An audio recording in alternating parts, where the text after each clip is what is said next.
இன்னைக்கு நல்ல ஒரு கிறிஸ்பியான மெதுவடை தான் எப்படி செய்யறதுன்னு பார்க்க போகிறோம். இப்போ நம்ம செய்ய போகிற மெதுவடை வந்து நல்லா சாஃப்டாக நல்லா மொறுமொறுன்னு இருக்கும். வாங்கம்மா எப்படி செய்யறதுன்னு பார்க்கலாம். பாருங்கம்மா, நான் வந்து உளுந்தம்பருப்பு 300 கிராம் எடுத்து ஊற வச்சுருக்கேன். இது வந்து 1 மணி நேரம் நல்லா ஊறி இருக்கு. 1 மணி நேரம் ஊறினாலே போதும், அதுக்கு மேலே ஊறணும்னு இல்லை. எக்ஸ்ட்ரா ஊறினாலும் தப்பு இல்லை. 1 மணி நேரம் ஊறும் போது வடை வந்து நல்லா சாஃப்டாக இருக்கும். அதே போல் நல்லா மொறுமொறுன்னு இருக்கும். அரைச்சி எடுத்தாலே மாவு வந்து நல்லா பன்னு போல் இருக்கும். நீங்கள் மிக்சியில் வேணுனாலும் அரைச்சிக்கலாம், இல்லைனா கிரைண்டரில் வேணுனாலும் அரைச்சிக்கலாம். கிரைண்டரில் அரைச்சா இன்னும் ரொம்ப சாஃப்டாக இருக்கும். தண்ணி வடிகட்டிட்டு மிக்சிலையோ இல்லை கிரைண்டர்லையோ போட்டு அரைங்க. ரொம்ப ட்ரையாக இருந்ததுன்னா ஒரு 2 டிராப்ஸு தண்ணி விடுங்க, அதிகம் தண்ணி விடக்கூடாது. பாருங்கம்மா, நான் வந்து அரைச்சி எடுத்து வச்சுருக்கேன். நான் வந்து கிரைண்டரில் தான் அரைச்சேன். எவ்வளோ திக்காக இருக்கு பாருங்கள். மாவு வந்து இந்த அளவுக்கு திக்காக இருக்கணும். இப்போ நம்ம அரைச்சி வச்சுருக்க வடை மாவில் தேவையான அளவு உப்பு சேர்த்துக்கலாம். நீங்கள் வந்து மாவு அரைக்கும் போதே நீங்கள் கொஞ்சமாக உப்பு சேர்த்து கூட நீங்கள் அரைச்சிக்கலாம். கூடவே கொஞ்சமாக மிளகு, மெதுவடைக்கு வந்து மிளகு சேர்த்துக்குங்க. இஞ்சி சீவல் கொஞ்சமாக, ஒரு துண்டு இஞ்சி எடுத்து நல்லா சீவல் போட்டுருங்க.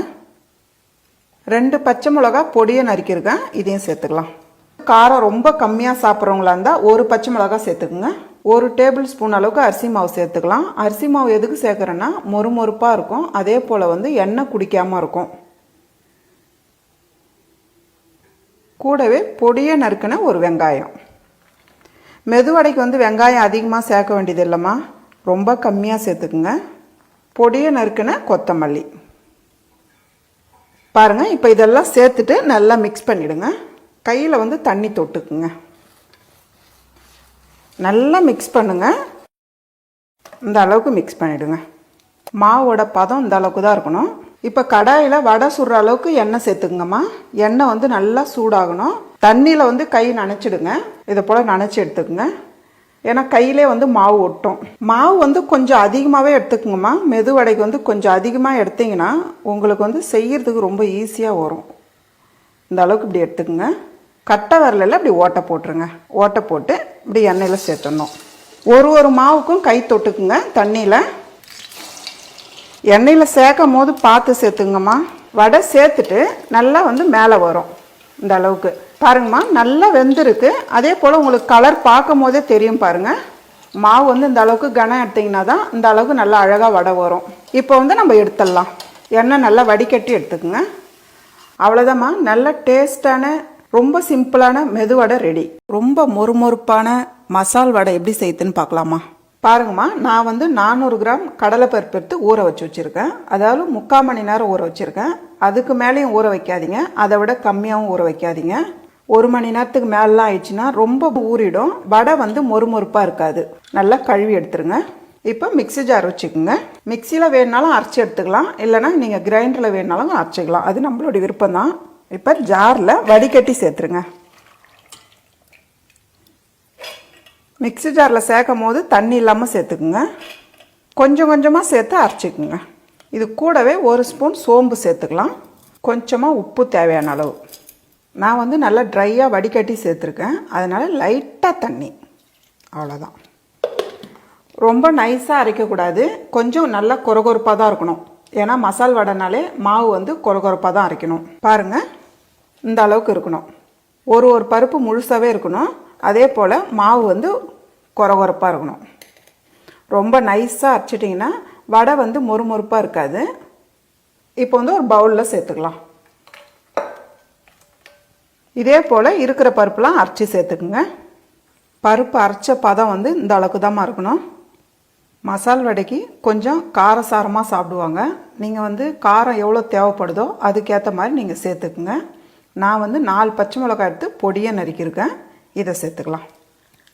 ஒரு துண்டு இஞ்சி எடுத்து சீவல் போட்டு வச்சுருக்கேன், இதையும் சேர்த்துக்கலாம். 4 பல்லு பூண்டு எடுத்து நச்சு வச்சுருக்கேன், இதையும் சேர்த்துக்கலாம்.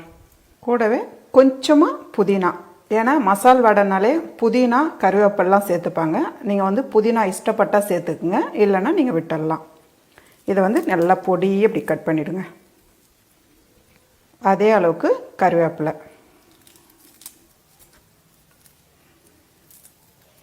கூடவே ஒரு கைப்பிடி அளவு வெங்காயம் நீட்டு வகையில் கட் பண்ணியிருக்கேன். நீங்கள் எப்படி தேவையோ அதுக்கேற்ற மாதிரி நீங்கள் கட் பண்ணிக்கோங்க.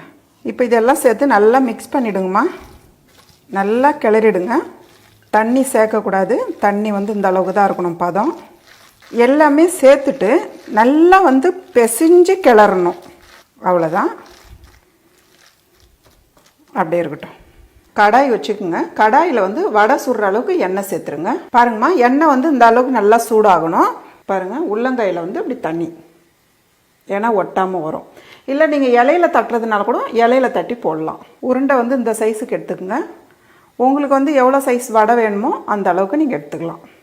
இது வந்து இப்படியே ரொம்ப தடியாக இல்லாமல் அதே போல் ரொம்ப மெலிசாகவும் இருக்கக்கூடாது.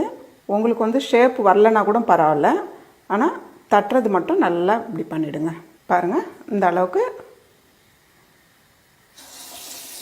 இதே போல் ஒரு ஒரு வடையாக தட்டி போட்டுக்குங்க.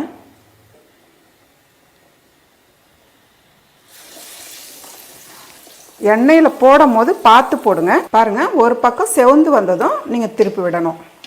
நமக்கு வெந்துருச்சுனாலே நல்லா மேலே வந்துடும். அதே போல் எண்ணெய் சூடாகாமல் போட்டிங்கன்னா அடியிலே வந்து ஒட்டிக்கும் வடை. நல்லா வந்து எண்ணெய் சூடாகணும். இதே போல் திருப்பி விடுங்க. கொஞ்சம் நல்லா டார்க் ப்ரௌன் கலராக வரணும். நீங்கள் வந்து லைட்டாக எடுத்திங்கன்னா வடை வந்து மொறுமொறுப்பாக வராது. கொஞ்சம் நல்லா டார்க் ப்ரௌனாக வரணும். நல்லா இப்படி திருப்பி விடுங்க. அப்போ தான் வந்து உள்ளெல்லாம் நல்லா வெந்து வரும். அவ்வளோதாம்மா, எடுத்துடலாம். எண்ணெய் நல்லா வடிகட்டி எடுத்துருங்க. அவ்வளோதாம்மா, நல்ல டேஸ்டான